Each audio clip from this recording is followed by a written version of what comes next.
Picture this. Ancient China, maybe nearly a millennium ago.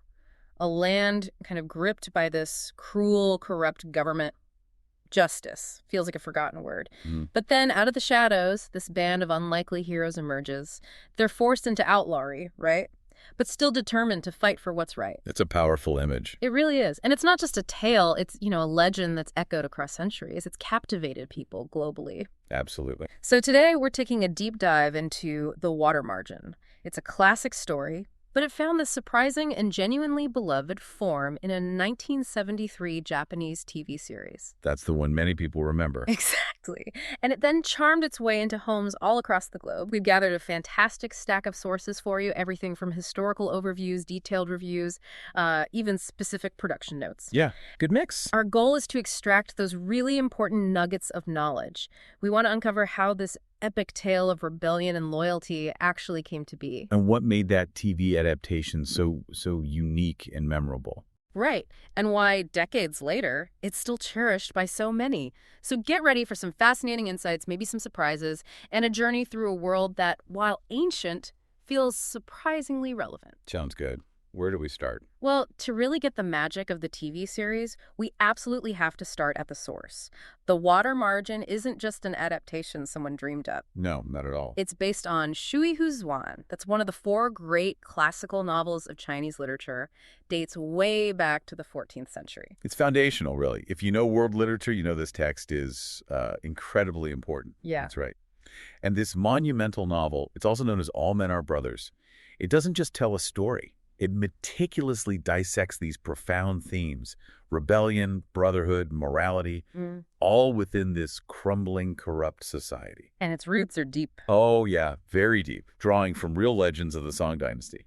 If you think about the bigger picture, it basically created a narrative template for countless stories about defiance against tyranny.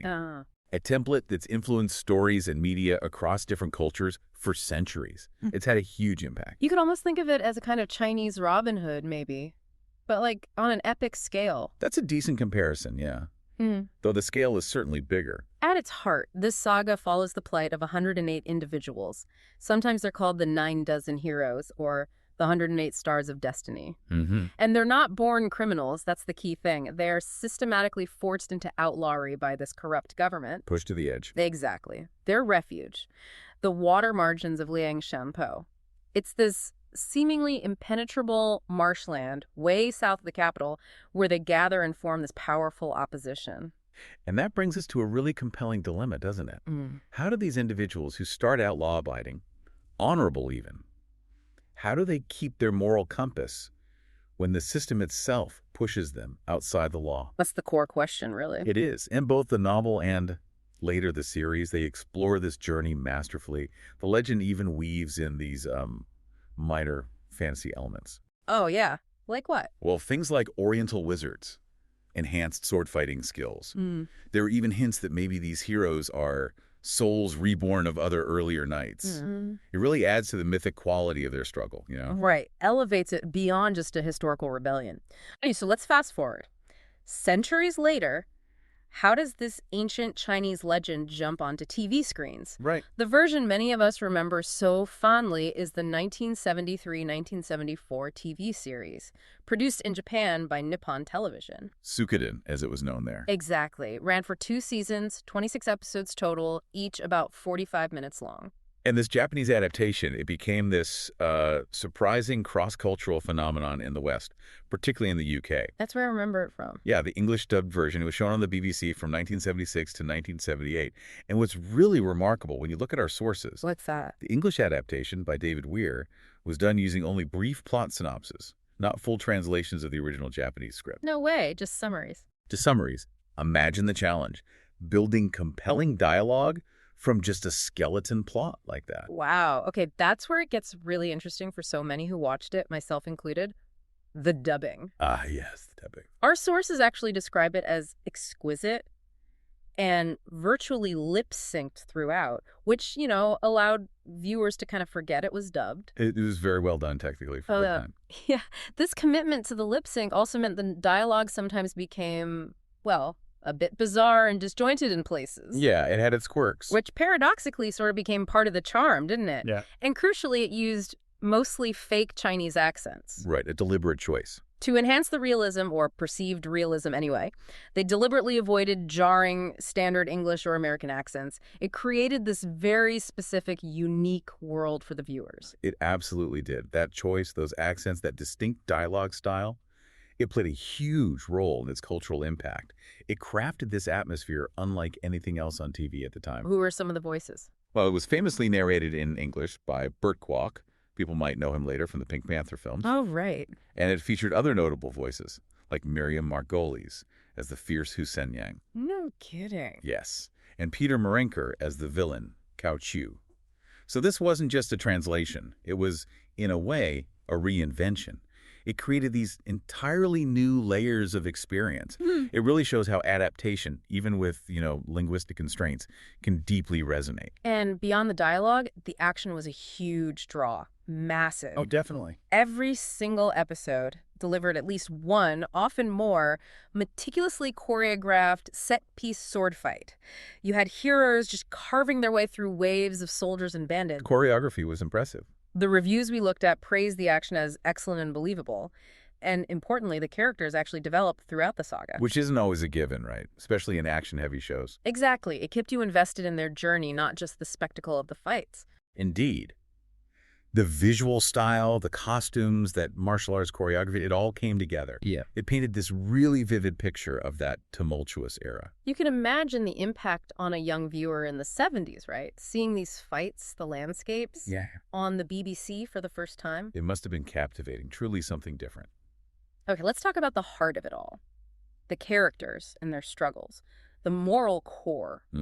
At the center of the conflict, the sort of puppet master pulling the strings of misery, is the antagonist, Chiu. The big bad. He starts off as just a small-time bully, apparently, but he systematically escalates to become this terrible tyrant. A classic rise to power through corruption. Yeah, eventually scheming his way to prime minister. He harbors designs on the imperial throne, overtaxing, murdering peasants. Yeah. Just pure impunity. His descent into wickedness really drives the whole story. What's particularly powerful, though, is the contrast with the protagonist's journey, Lin Chung. Ah, Lin Chung, the hero. Masterfully played by Atsuo Nakamura in the Japanese original. He starts as a conscientious army officer. Respected, loyal. A good guy. Totally. Yet through immense suffering, betrayal, relentless injustice, mostly orchestrated by Chiu, he steadfastly maintains his honor and nobility. He grows into this truly great hero. Despite everything thrown at him. Exactly. He's shown as the driving moral force of the whole tale. And interestingly, he consistently refuses leadership of Liang Shanpo.